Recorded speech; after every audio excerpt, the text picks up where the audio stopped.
Mukunda jewellery మొట్టమొదటి factory outlet హనుమకొండలోనే అతిపెద్ద jewellery mart December 14న గొప్ప ప్రారంభం.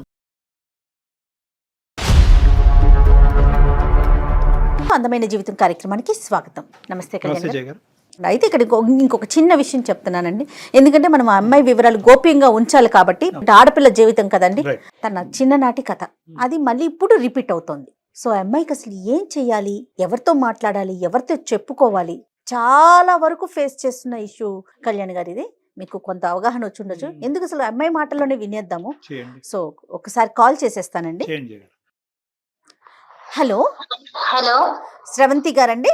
అవునండి. నేను జయానమ్మ, అందమైన జీవితం ప్రోగ్రామ్ నుంచి, సుమన్ టీవీ నుంచి కాల్ చేస్తున్నాను. అవునా మేడం, థ్యాంక్స్ మేడం, మీరే నాకు కాల్ చేస్తున్నారు. అవునమ్మా, అవునవును. బాగున్నావు తల్లి? అసలు బాలేదు మేడం, మాట వరుస చెప్పడానికి కూడా అసలు బాలేదు మేడం. అర్థమవుతోందమ్మా. అయితే నాతో పాటు డాక్టర్ కళ్యాణ్ చక్రవర్తి గారు ఉన్నారు స్టూడియోలో. ఒక్కసారి ఆయనతో మాట్లాడతాలి, నీకు మంచి సలహా ఇస్తారు. నువ్వే చెప్తావు నాకు చాలా మనసు ఊరట కలిగిందని. ఓకే? ఓకే మేడం, అలాగే మేడం. ఓకే అమ్మా, సుమా మాట్లాడు. చెప్పమ్మా, ఏంటి సమస్య?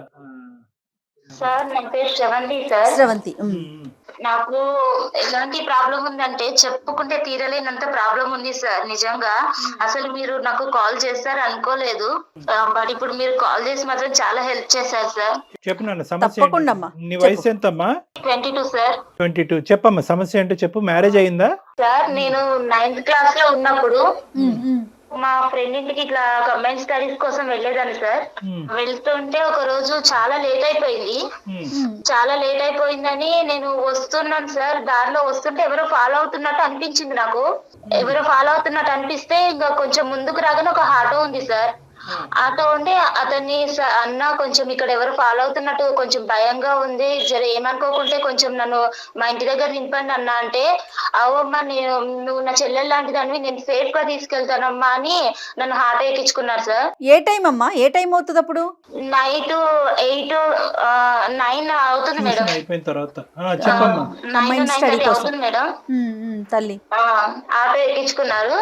ఆటో ఎక్కించుకుని కొంచెం ముందుకు వెళ్ళగానే ఇట్లా టర్న్ తీసుకున్నారు. నేను చెప్పాను, అన్న మా ఇల్లు స్ట్రైట్ కే వెళ్ళాలి, ఇట్లా మీరు లెఫ్ట్ తీసుకున్నారంటే, లేదమ్మా ఇది షార్ట్ కట్, మీ ఇల్లు నాకు తెలుసు, నేను ఎప్పుడు ఇటు నుంచే వస్తుంటాను, నేను చాలా సార్లు చూసాను అన్నాడు. అన్నాక మేడం నేను కొంచెం అంటే నాకు అంత తెలియని కూడా తెలియదు మేడం, అట్లా ఆయన చెప్పింది నమ్మేశాను. సరే తీసుకెళ్తారేమో అనుకున్నాను. కొంచెం ముందుకెళ్ళగానే అన్ని చెట్లు వస్తున్నాయి, మొత్తము ముళ్ళు పొదలు అన్ని వస్తున్నాయి. అన్న నాకు మస్తు భయం వేస్తుంది అన్న, జర ఏమనుకోకుండా మా ఇంటి దగ్గర దింపేయండి, లేకుంటే ఎక్కడ ఎక్కించుకున్నారు అక్కడనే దింపేసేయండి అని బతిలాడినా అన్నాడు మేడం. బతిలాడితే కూడా లేదు, నువ్వు ఇప్పుడు అరిచినావు అంటే మాత్రము నీకు మామూలుగా ఉండదు, నాది ఎట్లా ఉంటుందో చూపిస్తాను, నీకు చావు ఎట్లుంటుందో అట్లా చూపిస్తాను, సైలెంట్ గా నేను చెప్పినట్టు చేసినావా బతికి ఇంటికి వెళ్తావు, లేకుంటే మాత్రం నీ పని మామూలుగా ఉండదు చూడు అని తీసుకెళ్లి నన్ను లాక్కెళ్ళి ఎలా అంటే అలా నన్ను పాడు చేసేసారు మేడం. చాలా అంటే చాలా ఘోరంగా మేడం. అసలు నాకైతే అన్న నీ ప్లీజ్ అన్న మీకు కాలు పట్టుకుంటా, అట్లా చేయకండి అన్న, నాకు అసలు నీకు ఎట్లా అనిపిస్తుంది, నీ చెల్లెల్లాగా అనిపించట్లేదు అంటే, ఎవరివే నువ్వు నా చెల్లెలే ఎందుకైతేవే, నువ్వేనా నా అమ్మగా పుట్టినావా అని అడిగిండు. ఎట్లా అంటే అట్లా ఘోరంగా బాగా చేసిండు మేడం. చేసినాక మళ్ళీ నువ్వు ఎవరికైనా చెప్పినావంటే మాత్రం నిన్ను ఇంకా రెండో రోజు నువ్వు మీ అమ్మని చూడవు, మీ ఇంటిని చూడవు, రెండో రోజు తీసుకెళ్లి చంపేస్తాను. ఈసారి నువ్వు ఇంకోసారి ఇట్లా ఇటు నుంచే వెళ్తావు, నేను రోజు నేను పాలైతేనే ఉంటాను, నువ్వు ఎవరికైనా చెప్పినట్టు తెలిసినా లేదంటే నన్ను చూపించినట్టు తెలిసినా నువ్వు ఆ రోజు లాస్ట్ నీకు లైఫ్ ఉండదు, ఇంకా నేను ఆ రోజు చంపేస్తానని బెదిరించింది మేడం. ఇంకా ఇంటికి వెళ్ళినా నెక్స్ట్ డే నుంచి స్కూల్ కూడా వెళ్ళలేదు. ఒక 4 days 5 days అన్నం తినలేదు మేడం. మా మమ్మీ ఏమో మస్తు భయపడుతుంది, ఏమైందమ్మా ఇట్లా ఎందుకు అయిపోతున్నావు, ఎవరైనా ఏమన్నా అన్నారా, ఏమన్నా లొల్లయిందా స్కూల్లో, ఏమన్నా చెప్పమ్మా నాకు అంటే 4 days తర్వాత నేను చెప్పాను మేడం, మమ్మీ నాకు ఇట్లా చేసిన మమ్మీ, ఇట్లా నాకు మస్తు భయం అవుతుంది, నాకైతే ఏడిపోతుంది, ఏం చేయాలో అర్థం కావట్లే, నీకు చెప్దామంటే నువ్వు కొడతావేమని భయం అయింది మేడం. అంటే నేనెందుకు కొడతారా, నేను నీ తల్లిని కదా అని మా మమ్మీ మస్తు ధైర్యం చెప్పింది మేడం. వాడిని చూపించి అన్నది కానీ నాకు ఆ తర్వాత నుంచి వాడు కనిపించలేదు మేడం. కానీ తర్వాత నుంచి కనిపించలేదు. మా మమ్మీ ఆ ఇయర్ మొత్తము ఇంకా నాకు అలానే బ్రతకాలి, ఇక సరిగా తినకుండా. స్కూల్ కాటికి అమ్మే తీసుకెళ్లేదా తల్లి నిన్ను? మొత్తం మా మమ్మీ మేడం ఆ రోజు నుంచి నెక్స్ట్ డే నుంచి మా మమ్మీ జాగ్రత్తగా చిన్న పిల్లని పట్టుకుని వెళ్ళి స్కూల్ కి దగ్గర దింపి స్కూల్ నుంచి తీసుకొచ్చేది మేడం. భయం అయ్యి ఆఖరికి మా డాడీ కూడా ఇవన్నీ తెలియదు. మా తమ్ముడు ఉన్నాడు మేడం, నాకు ఒక తమ్ముడు ఉన్నాడు, తమ్ముడు కూడా తెలియదు మేడం. ఎవరికి చెప్పలా? ఎవరికి చెప్పలేదు మేడం. మా మమ్మీ చెప్పొద్దు అన్నది, ఎవరితో చెప్పొద్దు, నీ ఫ్రెండ్స్ తో కూడా ఎవరితో ఇట్లా చెప్పొద్దు, వద్దమ్మా ఇవన్నీ అని మా మమ్మీ నాకు చాలా ధైర్యం చెప్పింది మేడం. మా డాడీ కూడా ఇచ్చి పంపి ఎప్పుడైనా సరే మా మమ్మీయే తీసుకొస్తుంది మేడం. ఆ ఇయర్ అంతా అట్లా అయిపోయింది. ఇక 10th అయిపోయినాక డైరెక్ట్ నన్ను హాస్టల్ వేసేసారు మేడం. హాస్టల్ వేసాక ఇంకా డిగ్రీ వరకు కంప్లీట్ చేశాను. మా మమ్మీ నాకు ఇక డిగ్రీ అయిపోయాక పెళ్లి చేసుకుంది కానమ్మా, ఇంకా చదువు అయిపోయింది కదంటే, లేదమ్మా నాకు పెళ్ళొద్దు, ఏమొద్దు, నాకు అసలు ఇలా అయిపోయింది, వాళ్ళకి తెలిస్తే ఎవరికైనా తెలిస్తే మళ్ళీ తర్వాత అసలు మేడం చాలా అంటే చాలా అసలు అది నా మైండ్ లో ఎలా నాటుకుపోయిందంటే నన్ను అంత ఘోరంగా చేశారు మేడం వాడు ఆ రోజు.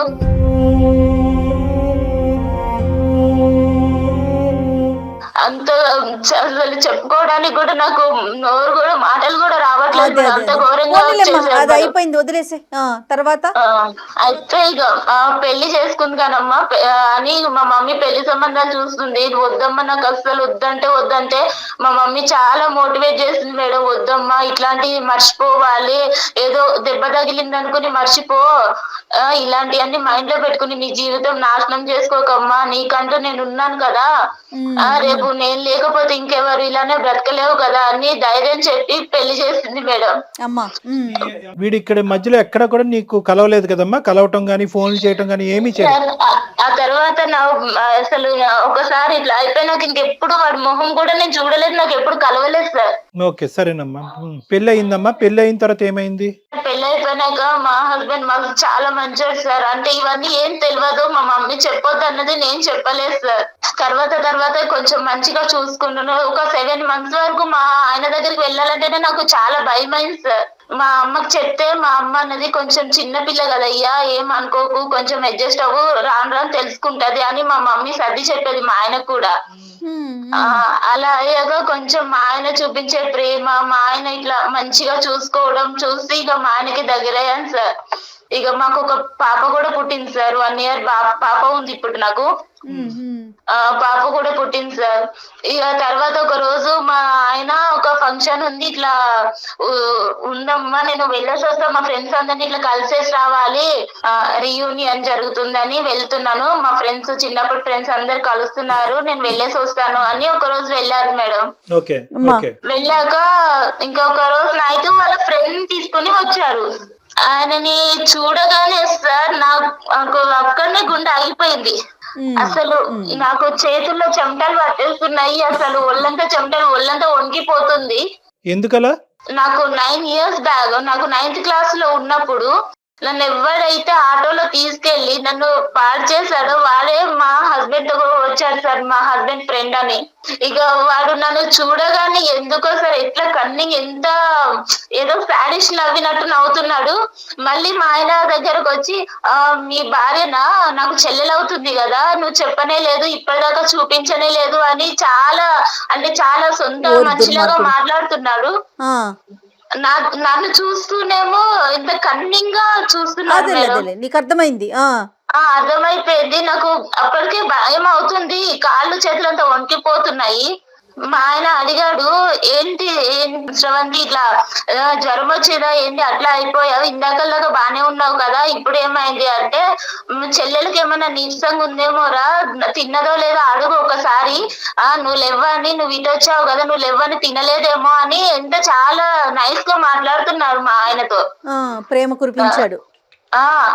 ఆ తర్వాత నుంచి మేడం నెక్స్ట్ డే నుంచి రోజు రావడం స్టార్ట్ చేశాడు ఇంటికి.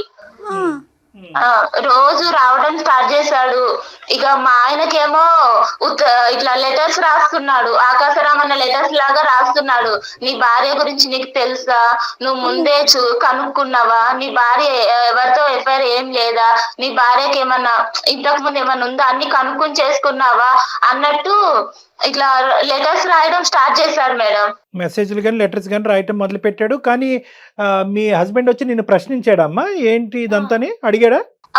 ఒకసారి అడిగాడు సార్, ఇట్లా ఏమై ఇట్లా లెటర్స్ వస్తున్నాయంటే నాకు తెలియదండి, ఇట్లా ఇవన్నీ నాకెలా తెలుస్తుంది, నేను చిన్నప్పటి నుంచి మా అమ్మ దగ్గరనే పెరిగాను, తర్వాత హాస్టల్కి వెళ్ళిపోయాను, నాకు ఇలా ఎవరు కూడా తెలియదు, అలా మీరు ఎలా అనుకుంటారు ఎవరో రాసిన ఉత్తరాలు బట్టి అని అడిగాను. అడిగితే సరేలే అంటున్నారు, కానీ రోజుకు ఒక లెటర్ వస్తుంది సార్. కాదమ్మా శ్రావంతి, నువ్వు ఇప్పుడు మనకు ఏంటంటే మనకి ఇక్కడ చిన్న అదృష్టమా ఏంటి అనేది తెలియదు, కానీ మీ భర్త మంచివాడు అనేటటువంటి ఒక మాట నువ్వు నాకు చెప్పావు కాబట్టి నేను చాలా హ్యాపీగా ఫీల్ అయ్యాను. నీ భర్తకి నువ్వేంటో తెలుసు, నీకు నువ్వు భర్త ఏంటో తెలిసినప్పుడు ఇప్పటికైనా కూడా గుట్టిప్పి ఇది జరుగుతుందని చెప్పుంటే సరిపోద్ది కదా, ఎందుకు భయపడ్డావు? సార్ ఇప్పుడు నేను ఇప్పుడు చెప్తే ఎలా సార్, పెళ్ళి అవ్వక ముందో పెళ్లి తర్వాత ఫస్ట్ చెప్పుంటే ఆయన నన్ను అర్థం చేసుకునేవారేమో. ఇప్పుడు వీడు కళ్ళ ముందుకు వచ్చాక ఇప్పుడు చెప్తే మోసం చేస్తాను అన్నదా సార్? అమ్మ ఇక్కడ ఏంటంటే వాడికి ఇప్పుడు ఎవడైతే ఈడు ఉన్నాడో ఈ దొంగనా డాష్ గాడు, వీడు బాగా స్టడీ చేశాడు చిన్నప్పటి నుంచి, మీ హస్బెండ్ని స్టడీ చేశాడు. ఎందుకంటే చిన్ననాటి స్నేహితుడు, ఇతను చాలా మంచోడు, ఇతను నోట్లో నాలుగు లేదు అనేది అక్కడ స్టడీ చేశాడు. ఇక్కడ ఏమొచ్చి నువ్వు బాధితురాలు పొజిషన్లో ఉన్నావు కాబట్టి అప్పుడు గుట్టు ఇప్పందని ఇప్పుడు ఎందుకు గుట్టు ఇప్పుతావు అనేటటువంటి ఉద్దేశం ఏంటంటే రెండు వైపుల నుంచి వాడికి అడ్వాంటేజ్ అయిపోయింది. అడ్వాంటేజ్ అవటం వల్ల ఏమవుతుందంటే సెకండ్ అటెంప్ట్ లోకి వచ్చాడు. ఇప్పుడు ఫస్ట్ అటెంప్ట్ లో మానభంగం చేశాడు, సెకండ్ అటెంప్ట్ లో ఇంకో అటెంప్ట్ అంటే నీ దరిదాపుల్లోకి వచ్చేస్తున్నాడు అనమాట, మళ్ళీ ఎంట్రీ ఇస్తున్నాడు వాడు. ఇస్తున్నారు సార్. ఆయన నాకు కాల్ చేశాడు, వాడు నా నెంబర్ మా హస్బెండ్ నుంచి తీసుకున్నారో ఎట్లా తీసుకున్నాడో నాకు కాల్ చేశాడు. చేసి ఏంటి బాగున్నావా, అన్ని మర్చిపోయావా, కొత్తగా మళ్ళీ నీకు కొత్త ఎక్స్పీరియన్స్ అవుతుందా అని ఎలా అంటే అలా చండాలలో మాట్లాడుతున్నాడు. నాతో ఎక్స్పీరియన్స్ బాగుందా, మీ ఆయనతో బాగుందా అన్నట్టు మాట్లాడుతున్నాడు. నేను చెప్పాను, మా ఆయనకు చెప్తాను నువ్వు ఇలాంటి పనులు చేసావంటే, అంటే ఒకసారి చెప్పి చూస్తా నేను కూడా అని బెదిరిస్తున్నాడు. అంటే వాళ్ళ ఆయనకు చెప్తానన్నా కూడా భయపడట్లా వాడు? అస్సలు లేదు మేడం, నువ్వు చెప్పి చూడు ఒకసారి, నీ లైఫ్ ఎట్ వెళ్తుందో మీ ఆయన లైఫ్ ఎట్ వెళ్తుందో నువ్వే చూద్దు గాని నీ కళ్ళతో. అతనికి పెళ్ళైనట్టు ఏమన్నా తెలిసిందమ్మా ఈ ఆటో అతనికి? లేదు మేడం, నాకు అంటే నేను ఆ తర్వాత వాడు అట్లా చేసావు, నేను ఇంతవరకు కలవలేదు. కాదు, మీ ఆయన ద్వారా ఇప్పుడు ఈ 10 రోజుల్లో? లేదు మేడం, వాడి ప్రస్తావన ఎత్తాలంటేనే నాకు భయంగా ఉంది మేడం. మా ఆయన దగ్గర నువ్వు చెప్పాల్సింది కదా, ఎందుకు వేరే వాళ్ళని ఇంటికి తీసుకొస్తున్నావు, పద్దాక తీసుకురా, మాకు నాకు ఇబ్బందిగా ఉంది అట్లా ఏదన్నా చెప్పకపోయావు? అంటే చెప్తాను మేడం, అంటే మా ఇంటికి ఇంతకు ముందు కూడా మా ఆయన ఫ్రెండ్స్ చాలా మంది వచ్చేవాళ్ళు. వాళ్ళ దగ్గర ఎప్పుడు ఎవరి దగ్గర ఏం చెప్పండి అని ఈయన దగ్గర చెప్తే ఏమనుకుంటాడని అదొక భయం అయింది మేడం. అయినా ఈయన మా ఆయన ఉన్నప్పుడు నా దగ్గర నాతో చాలా మంచిగా ఒక సొంత చెల్లెలతో మాట్లాడినట్టు మాట్లాడుతున్నాడు. తిన్నావా చెల్లెమ్మ, తినలే, ఏం చేస్తున్నావమ్మా, పాప ఎలా ఉందమ్మా అని మాట్లాడుతున్నాడు. దుర్మార్గుడు. అలా ఉన్న అతని మీద నేను కంప్లైంట్ ఇద్దామన్నా కూడా నాకు ధైర్యం సరిపోవట్లేదు మేడం. నేను ఆ రోజు బలైపోయిన దానికి ఇప్పుడు ఎంత నరకం చూస్తున్నానంటే మేడం, వాడంత నరకం పెడుతున్నాడు నన్ను. అయితే నాకైతే నిజంగా చచ్చిపోతుంది మేడం. ఎందుకమ్మా, దీనికి చాలా సింపుల్ సొల్యూషన్, లేదు తల్లి, ఇందులో చాలా సింపుల్ సొల్యూషన్ ఉంది. నీతో పాటు పెద్ద సైన్యం మేము ఉన్నాం, వాడిని తాట తీస్తాం, వాడిని ఊరికే వదులుతావా వాడిని? నువ్వు ఎందుకు అంత భయపడుతున్నావు? నీ భర్త మంచివాడు, అది ప్రధానమైనటువంటి అంశం. నువ్వు నీ భర్తకి చెప్పొచ్చు.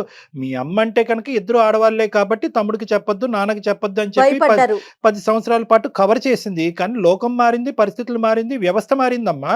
ఇక నీ కొండంత అండగా పెద్ద పోలీస్ వ్యవస్థ ఉంది, అందరూ ఉన్నాం. ఎందుకు నువ్వు భయపడతావు? అస్సలు భయపడక. ఫస్ట్ ఆఫ్ ఆల్ వాడు ఎక్కడున్నాడో చెప్పు, నేనే వెళ్ళి కాళ్ళు చేతులు ఎరగొట్టి వస్తా.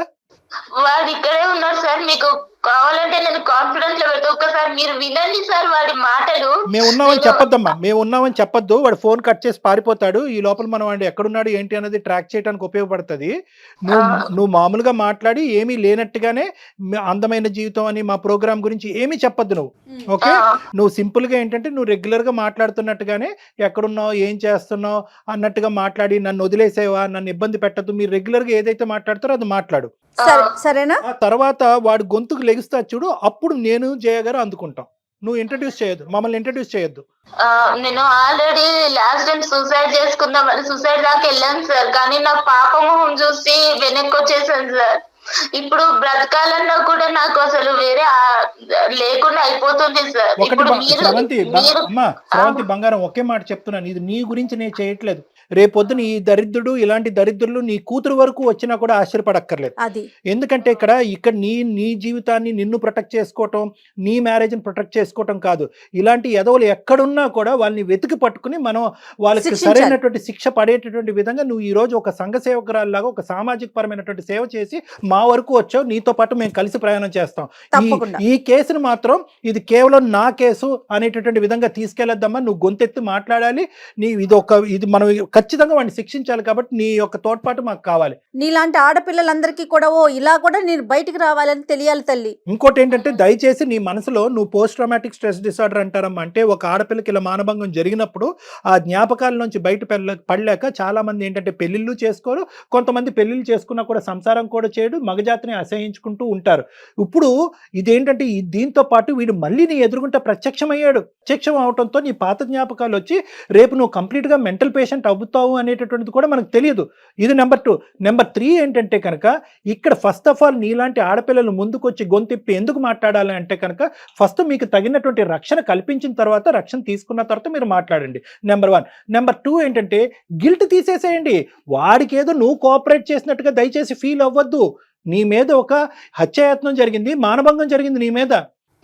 కాబట్టి ఫస్ట్ ఆఫ్ ఆల్ నీ మైండ్లోంచి ఏంటంటే, నీ భర్తతో చెప్తున్నప్పుడు కానీ, మాతో చెప్తున్నప్పుడు కానీ, సమాజంలో రేపొద్దున ఎవరైనాతో మాట్లాడే పెద్దలతో మాట్లాడే పరిస్థితి వచ్చినప్పుడు, నేను తప్పు చేశానేమో అనేటటువంటి ఫీలింగ్తో నువ్వు బయటకు రా. నువ్వు ఏ తప్పు చేయలేదు. నువ్వు నిన్ను సేవ్ చేసుకోవటమే కాకుండా వీడు చాలా మందితో ఇటువంటి ఆట ఆడుంటే కనుక అటువంటి ఆడపిల్లలందరూ కూడా ఈరోజు బయటకు వస్తారు. ఆ ఆడపిల్లలందరూ కూడా బయటకు రావాలి. వాళ్ళకు కూడా మనం రక్షణ కల్పించిన వాళ్ళం అవుతాం. ఇది ఇప్పటిదాకా నాకు మా అమ్మకే మాత్రమే తెలుసు సార్ ఈ విషయం అనేది. ఇప్పుడు వాడు ఎలా బెదిరిస్తున్నాడంటే, నీ భర్తకు చెప్తాను, నీకు లైఫ్ లేకుండా చేస్తాను, మొత్తం ఆ రోజు నేను ఫొటోస్ కూడా తీసాను, మొత్తం అన్ని నెట్ లో పెట్టేస్తాను, నీకు అనేది లైఫే లేకుండా చేస్తాను నేను. నీ భర్తకు చెప్పాక ఒక్కసారి నువ్వు అనుకుంటున్నావు కదా నా భర్త ఉన్నాడు అని, నువ్వు నాకు లొంగట్లేదు కదా, నీ భర్తనే నీకు కాకుండా చేస్తాను అని ఎట్లా అంటే బెదిరిస్తున్నాడు మేడం. నువ్వేమి భయపడకమ్మా, డాక్టర్ గారు ఉన్నారు, సుమన్ టీవీ తరపున మేమున్నాము. అంత చేయాలి అంటే కనుక ఫస్ట్ ఆడు ఉండాలి కదమ్మా. ఫస్ట్ అదంతా మేము చూసుకుంటాం. ఇప్పుడు వరకు నువ్వు ఒక్కదానివే లోపల యుద్ధం చేసావు. ఇప్పుడు మాకు చెప్పిన తర్వాత మేమేమి ఇలా చేతులు కట్టుకుని కూర్చోం కదా. మేము తీసుకోవాల్సిన స్టెప్స్ మేము తీసుకుంటాం. కాబట్టి అవన్నీ ఆ భయాలన్నీ తీసి పక్కన పెట్టు. నీకు పూర్తి స్థాయిలో సంరక్షణ అనేది మా తరపు నుంచి ఉంటుంది. వాడిని ఎక్కడైతే శిక్షించాలో, ఎలాగైతే లోపల పెట్టాలో అదంతా మేము ఆలోచిస్తాం. ఓకేనా? నేను చెప్పినటువంటి పద్ధతిలో వాడికి ఫోన్ కలిపంతే. మేమేమి బ్యాక్గ్రౌండ్ లో మాట్లాడాం. ఓకే సార్, అలాగే కలుపుతున్నాను సార్. కల్పమ్మ. వాడి పేరేంటమ్మా? వాడి పేరు శ్యామ్ సార్. శ్యామ్. కల్పమ్మ చెప్పు.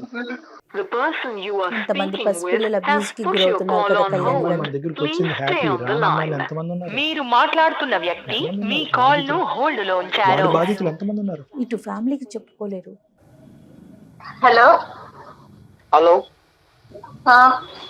ఏం సంగతి? కాదు, నేను చెప్పేది ఒకసారి విను ప్లీజ్. నువ్వు నన్ను ఇలా ఏడిపించకు. ఇలా నువ్వు కాల్ చేస్తేనే నాకు హార్ట్ అటాక్ వస్తుంది, నాకు గుండెల్లో వణుకొస్తుంది. ప్లీజ్ నీకు దండం పెడతా. ఎందుకు నన్ను ఇంత బ్లాక్మెయిల్ చేస్తున్నావు? నువ్వు చేసిన దానికి ఏ రోజైనా నేను బయట పెట్టానా? నేను వదిలేసాను కదా. ఇప్పుడు మళ్ళీ ఎందుకు నా లైఫ్ లోకి వచ్చి ఇట్లా ఆడుకుంటున్నావు? నువ్వు అంటే నాకు ఇష్టం అనేది చెప్తున్నావు కదా. నువ్వు ఏమని ఇష్టం అంటున్నావు? ఒకసారి పాడు చేసేసి నన్ను నా లైఫ్ అంతా పాడు చేసేసావు. నాకంటూ వెనక్కి తిరిగి చూసుకుంటే నువ్వు చేసిన అగాయించిన తప్ప నాకంటూ ఒకటి సంతోషం అనేది లేకుండా చేసావు. మళ్ళీ ఇప్పుడు నా భర్తతో నేను కొద్ది గొప్ప మర్చిపోయిన భర్తతో సంతోషంగా ఉంటే ఇప్పుడు మళ్ళీ నువ్వు నా లైఫ్ లోకి వచ్చి నా లైఫ్ నాశనం చేయాలని చూస్తున్నావు. ఏం అధికారం ఉందని చెప్పు నా లైఫ్ ని ఇట్లా ఆడుకుంటున్నావు? నా మీద ఇష్టం ఉంటేనే కదా నువ్వు ఇన్ని రోజుల పంట చెప్పకుండా ఉండేది. నేను ఇష్టంతో కాదు, నా తల్లి చెప్పిన మాట కోసం. మా అమ్మ వద్దమ్మా ఆడపిల్ల జీవితం బయటికి వెళ్తే అల్లరవుతుందని మా అమ్మ నాకు చెప్పిన మాట కోసం నేను చెప్పలేదు. నాకు అవన్నీ సంబంధం లేదు. ఒప్పుకుంటున్నావా లేదా? నీ బండారం మొత్తం బయట పెడతాం, మీ ఆయనకు మొత్తం చెప్పేస్తా నేను. నీకు దండం పెడతా, ఇలాంటి అన్ని చెయ్యకు ప్లీజ్, నన్ను వదిలేసేయు. అవన్నీ నాకు ఎందుకు సంబంధం నీకు లేదు. నీ ఇంట్లో ఉంటావు కదా. నేను నిన్ను కోరుకుంటున్నా, ఒక్కసారి నువ్వు కావాలని కోరుకుంటున్నా. నువ్వు వస్తావా లేదా? నేను రమ్మంటావా నన్ను? నేను రాలేదు, నీకు దండం పెడతా ప్లీజ్. ఇంత రిక్వెస్ట్ చేస్తున్నాను కదా, ఇంత రిక్వెస్ట్ చేస్తున్నాను కదా. చిన్నప్పుడే నువ్వు నచ్చినావు.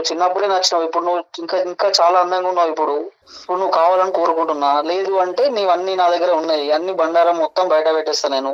మీ ఇంట్లో ఆడవాళ్ళు ఉండరా? నీకు అమ్మ అక్క చెల్లి ఎవరు లేరా? అవన్నీ నీకు సంబంధం లేదు. నువ్వు ఒప్పుకుంటున్నావా లేదా? నీ అన్ని బయట పెట్టమంటావా? ఏం బయట పెడతావు? నాకు చచ్చిపోమంటావా చెప్పు. ఎందుకు ఇంత ఏడిపిస్తున్నావు? నేనేమన్నా అన్యాయం చేస్తానా నీకు అసలు? నేనంటే ఇష్టం ఉంటేనే కదా నువ్వు ఇన్ని రోజుల పాటు సైలెంట్ ఉన్నది. నేను అంటే ఇష్టం ఉండి కాదు సైలెంట్ గా ఉన్నది. నా భర్త మీద గౌరవంగా నేను సైలెంట్ గా ఉన్నాను. ఇప్పుడు నేను కావాలనుకుంటున్నా నేను. ఏం కావాలనుకుంటున్నా? నేనేం వస్తువులు అనుకుంటున్నావా నువ్వు కావాలనుకోవడానికి? నేను ఇంకొక భార్యని, నీకు తెలుసా? కనిపిస్తుందా? ఇంటికి వచ్చినప్పుడల్లా చెల్లమ్మ చెల్లమ్మ అని పిలిచి నా భర్త ముందు నీకు అలా ఎలా మాట్లాడాలనిపిస్తుంది? నేను ఇలానే ఉంటా. నాకు కావాలనుకుంటున్నా. నువ్వు ఇప్పుడు అందంగా ఉన్నావు కాబట్టి నువ్వు కావాలనుకుంటున్నా. అప్పుడు నీ చెల్లి అందంగా ఉంటే ఎవరి దగ్గరికైనా పంపిస్తావా? నేను నాది ఇంతే, నేను ఇంతే, నా వరుసని ఇంత. నీకు ఇష్టం వచ్చినట్టుంటే సరిపోతుందా? వేరే వాళ్ళ ఇష్టాలు అర్థం చేసుకోవా? వేరే వాళ్ళ బ్రతుకులు నాశనం అయిపోతాయి అని ఆలోచించుకోవా? నువ్వు ఒప్పుకుంటున్నావా లేదా? ఒకటి చెప్పు ప్లీజ్, నీకు దండం పెడతా, నన్ను వదిలేస్తే. ఏం ఒప్పుకోవాలి? నాకు భర్త ఉన్నాడు, పాప ఉంది. ఇప్పుడు వచ్చేసి నీ ఇష్టం, నీ లైఫ్ నీ ఇష్టం. ఏమి ఇష్టము? నా బ్రతుకే నాశనం చేసేసరికి ఇంకా ఏమి ఇష్టం ఉంటది? ఇంకా నాశనం అయిపోతుంది, ఇంకా గలీజ్ అయిపోతుంది. మరి ఇవన్నీ మీ ఆయన ఇంకా ఘోరం అయిపోతుంది. మరి హలో బాబు. హలో బాబు. హలో ఎవరు సార్? నేనా? నువ్వెవరు చెప్పు, నీ పేరేంటి? సార్ నా పేరు శ్యామ్ సార్. రైట్. ఓకే, నా పేరు డాక్టర్ కళ్యాణ్ చక్రవర్తి. నేను సుమన్ టీవీ అందమైన జీవితం నుంచి మాట్లాడుతున్నాను. మీకేం సంబంధం సార్? అమ్మాయి అదే సంబంధం ఏంటి అన్నది నేను చెప్తాను. ఇప్పుడు వరకు ఆ అమ్మాయి గొంతిప్పలేదు, ఇప్పుడు గొంతిప్పి మాట్లాడింది. ఆ అమ్మాయి తరపున మేము ఉన్నాము. అసలు ఎవడ్రా నువ్వు? ఎవడ్రా నువ్వు అసలు? మీకేం సంబంధం? ఏ సంబంధం ఉందో లేదో తర్వాత తేల్చుకుందాము. నువ్వు ఎక్కడున్నావు చెప్పు ఫస్ట్. అసలు నువ్వు ఎవడు? అసలు ఏం చేసావు ఈ అమ్మాయితో చిన్నప్పుడు? అవసరం లేదు కదా సార్. పర్సనల్ బొక్క ఏంద్రా మాట్లాడేది నువ్వు? నీకెందుకు సార్? తన పర్సనల్. నీకేంటి ఏం మాట్లాడుతున్నావు నువ్వు ఏం చేసావు ఈ అమ్మాయితో చిన్నప్పుడు? ఇప్పుడు ఏం చేస్తున్నావు? ఎంతమంది ఆడవాళ్ళు నీ లిస్ట్ లో ఉన్నారు? ఎంతమంది ఆడవాళ్ళతో జీవితాలతో నువ్వు ఆడుకుంటున్నావు? ఎంతమంది ఆడవాళ్ళని మానభంగం చేస్తావు? ఎంతమంది ఆడవాళ్ళని బ్లాక్ మెయిల్ చేస్తున్నావు?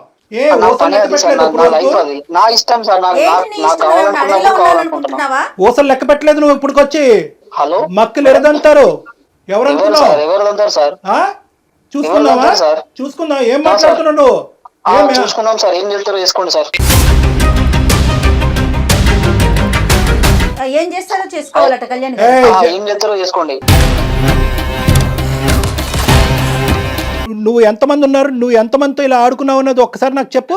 ఈ అమ్మాయి ఒక్కతేనే ఎంతమంది ఉన్నారు? మొత్తం అందరినీ, ఆడపిల్లలందరూ ఎవరినైతే నువ్వు ఆడుకున్నావు అందరినీ బయటకు తీసుకొస్తా. అమ్మాయి నా పర్సనల్ సార్. మీరెవరు సార్ మధ్యలో? మీకేం సంబంధం సార్? ఏంటి పర్సనల్? నా పర్సనల్ అమ్మాయి. అసలు పర్సనల్ నువ్వు ఎక్కడున్నావు చెప్పు. అసలు ఎక్కడున్నావు? ఏ ఊర్లో ఉన్నావు నువ్వు? నీ వాయిస్ అంతా రికార్డ్ అవుతుంది. నువ్వు ఎక్కడున్నావు మొత్తం అంతా ట్రాక్ చేస్తున్నావు. నీ లొకేషన్ తెలుసు. కానీ సార్ భయపడేది లేదు, సమస్య లేదు. అదే నీ సంగతి ఏంటో మేము తేలుస్తాము. నీతో ఒక్క నిమిషం కూడా ఇంకెక్కువ మాట్లాడవలసినటువంటి అవసరం లేదు. ఏమయ్యా, నీకు ఒక తల్లి, ఒక అక్క, ఒక చెల్లి ఉందా? నువ్వు మనిషివా?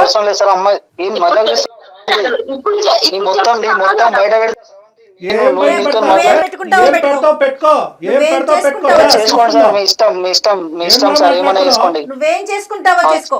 బయట పెడతావా? ఏం బయట పెడతారా? కాళ్ళు చేతులు ఉండాలి కదా నీకు, మెడ మీద తలకే ఉండాలి కదా నువ్వు బయట పెట్టాలంటే. చూసుకుందాం.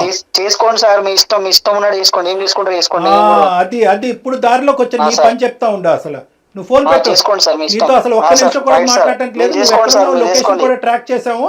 నీకు ఇప్పుడే పోలీసులు వస్తారు. నీకు నువ్వు ఎలా బతికి బయట పడతావో చూద్దాం. కాదు శ్యామ్, అసలు నువ్వు మనిషివేనా? ఉన్న బంధాలు, విలువలు అన్ని ఇంత దిగదా? చిచి, అసలు మాట్లాడటానికి మాట్లాడటం ఏం లేదు. మీతో కూడా నేను మాట్లాడాల్సిన అవసరం లేదు సార్. Right sir. వాడేం మనిషి కళ్యాణ్ గారు? అసలు భయం కూడా లేదా మనిషికి? మేడం ఇప్పుడు వాడు ఏంటంటే ఈ అమ్మాయితో ఒక్కటే. శ్రవంతి నువ్వు లైన్ లో ఉన్నావమ్మా? పెట్టేశాడు కదా అతను. పెట్టేశారు మేడం.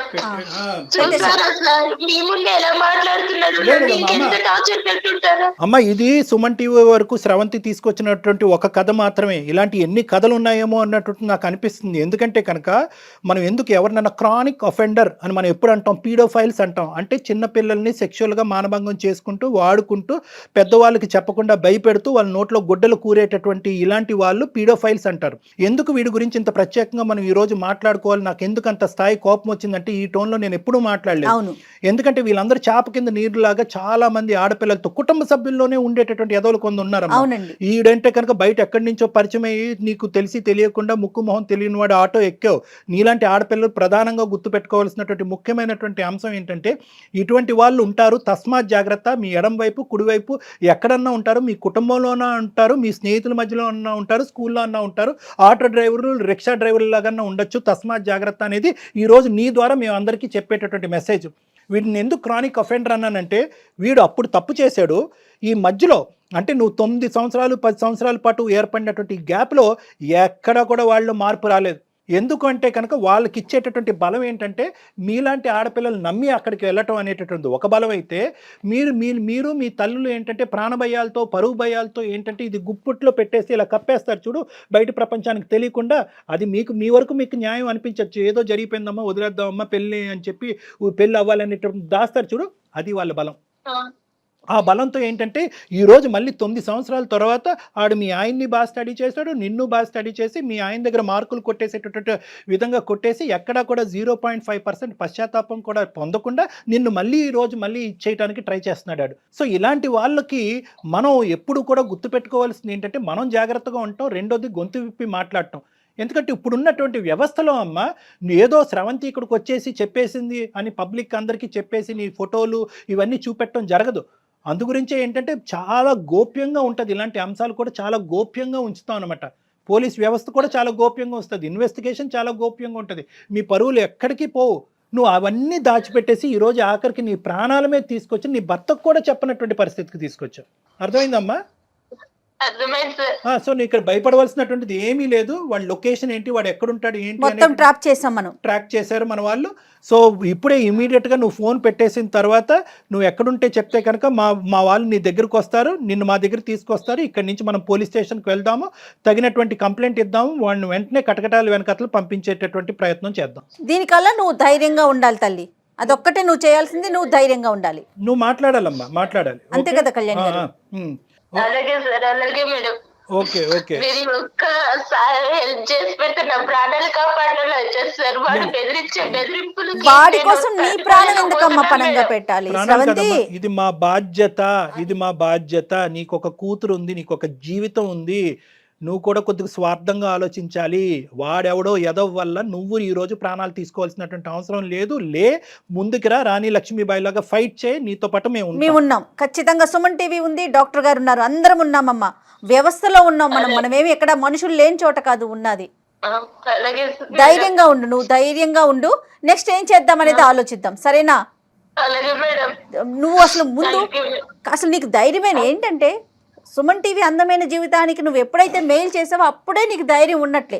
ఓకే, అర్థమైందమ్మా? నువ్వు ఎక్కడ తగ్గద్దు, నువ్వు జాగ్రత్తగా ఉండు, తలుపులు వేసుకుని ఉండు, జాగ్రత్తగా ఉండు. మేము ఇప్పుడే ఏ స్టెప్స్ తీసుకోవాలో ఆ స్టెప్స్ తీసుకుంటాం. నీ లొకేషన్ షేర్ చేయమ్మా, నీ అడ్రస్ కూడా షేర్ చేయి, మేము చేస్తాం ఏం చేయాలంటే. ఓకే, చేస్తాను సార్. ఇప్పుడు అది బెదిరించాలి కదా, వాడు ఇప్పుడు ఇంటికి వచ్చి ఏం చేయాలి? ఏం చేయడమ్మా, వాడు ఏమి చేయడమ్మా. మేము తక్షణమే నీ చుట్టుపక్కల ఉండేటటువంటి వాళ్ళతో కూడా మేము మాట్లాడతాము, పోలీసులను కూడా అక్కడ దగ్గరలోకి పంపిస్తాము. మొత్తం నీకు కావాల్సిన రక్షణ అంతా కూడా మేము ఇస్తాం, డోంట్ వరీ. వాడు ఎప్పుడైతే ఇప్పుడు డాక్టర్ గారు మాట్లాడారో అప్పుడే అతనికి అర్థమైంది, ఓహో ఈ అమ్మాయి ఎవరికో చెప్పేసింది అన్న విషయం అతనికి అర్థమైపోయే ఫోన్ పెట్టేశాడు. ఓకేనా? నువ్వేం భయపడకు తల్లి. మేడం చిన్న హెల్ప్ చేయండి మేడం, చిన్న ఒక్క సాయం చేయండి మేడం. చెప్పమ్మా, చెప్పు. ఈ విషయం నా భర్తకి నేను ఎలా చెప్పాలో నాకు అర్థం కావట్లేదు మేడం. డోంట్ వరీ అమ్మా, డోంట్ వరీ. ఆ పాత్ర కళ్యాణ్ గారు తీసుకుంటారు. భర్తకి అర్థమయ్యేలాగా కొంచెం చెప్పండి మేడం. తప్పకుండా. అన్ని జాబ్స్ కంటే ఈ రోజు మాకు పెట్టినటువంటి అన్ని జాబ్స్ కంటే ఈజియెస్ట్ ఉద్యోగం అదొకటే, అదే జాబ్. ఇప్పుడు మీ భర్తకి చెప్పడం చాలా సులభం. అది మా ద్వారా మేము టేకప్ చేసి ఇంత చేసేటటువంటి వాళ్ళు అది చెప్పడం. నీ పెళ్లికి కానీ నీ జీవితానికి కానీ ఎటువంటి డోకా లేదు. మీ భర్తకి సరైనటువంటి పద్ధతిలో మేము చెప్తాం. డాక్టర్ గారు ఎలా కన్వే చేయాలి చేయాలో అలా కన్వే చేస్తారు. అతని ఓకే, సపోర్ట్ కూడా మనకు ఉంటది. ఓకేనా? అలాగే నువ్వు ధైర్యంగా ఉండు. ఓకేనమ్మా, బాయ్ అమ్మా, టేక్ ఓకే సార్, అలాగే సార్. Bye bye. కళ్యాణ్ గారు ఇప్పుడు నెక్స్ట్ ఏం చేద్దామండి? నో అమ్మా, మన ఇమీడియట్ గా ఇప్పుడు అమ్మాయి ఫోన్ పెట్టేసింది, లొకేషన్ కూడా షేర్ చేసి ఉంటుంది Okay, అమ్మాయికి. అక్కడికి మన మనుషులను పంపించడం, ఈ లోపల మనం పోలీస్ కంప్లైంట్ ఇచ్చేసి పోలీసులను కూడా తీసుకుని మనం కూడా ప్రత్యేకంగా అక్కడికి వెళ్దాం. రైట్ అండి, థ్యాంక్ యూ సో మచ్. నమస్తే. సుమన్ టీవీలో మీ పర్సనల్ అండ్ బిజినెస్ ప్రమోషన్స్ కోసం కింది నెంబర్కి కాంటాక్ట్ చేయండి.